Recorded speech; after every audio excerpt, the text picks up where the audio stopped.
Hello guys, तुम्ही बघत आहात आशू मयूर व्लॉग चॅनल आणि आज मी बनवत आहे गावरान गवार, जी की तुम्हाला एकदम फ्रेश गवार दिसत आहे। त्याची रेसिपी मी पूर्ण यूट्यूबवर शेअर करत आहे, तर तुम्हीसुद्धा बनवून बघा।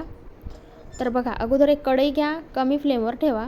त्यानंतर 2 टीस्पून त्याच्यामध्ये ऑइल ओता, थोडं गरम होऊ द्या। त्यानंतर धुतलेली गवार त्याच्यामध्ये ओता। गवार मस्त स्वच्छ पाण्याने धुवून घ्यायची, कढईमध्ये टाकायची। त्यानंतर तिला थोडं परतवा आणि थोडं पाण्यामध्ये शिजवू द्या। म्हणजे थोडं पाणी टाकायचं, जास्त पाणी टाकायचं नाही, थोडंसंच टाकायचं। म्हणजे तिला वाफेत होऊ द्यायचं आणि नंतर मग त्याची भाजी बनवायची। तुम्ही अशी रेसिपी घरी ट्राय करून बघा आणि मला सांगा कशी बनली गवारची भाजी, जी की मला खूप आवडते। तर बघा, तिला मी आता थोडा टाईम वाफेत होऊ देईल, 5 ते 10 मिनिट होऊ द्यायची। नंतर बघा, तिचा कलर थोडा चेंज झालेला आहे, ब्राऊन कलर आलेला आहे। नंतर तिला दुसऱ्या प्लेटमध्ये ओतून घ्या।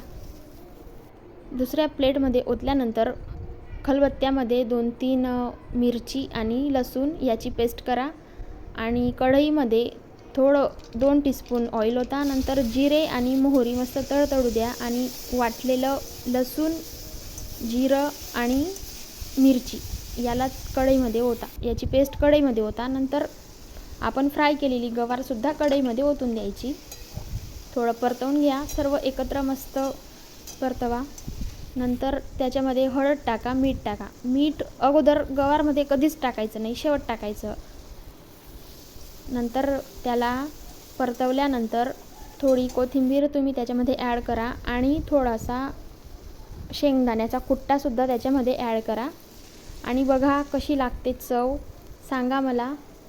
माझा व्हिडिओ आवडल्यास लाईक, शेअर, सबस्क्राईब करायला विसरू नका।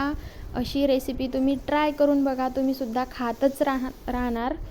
माझी तर ही फेवरेटमधून एक भाजी आहे। जशी की मला भेंडीची भाजी आवडते, वांग्याची भाजी आवडते, तशीच ही गवारची भाजीसुद्धा खूप जास्त आवडते। तुम्ही बघू शकतात, खूप छान बनलेली आहे।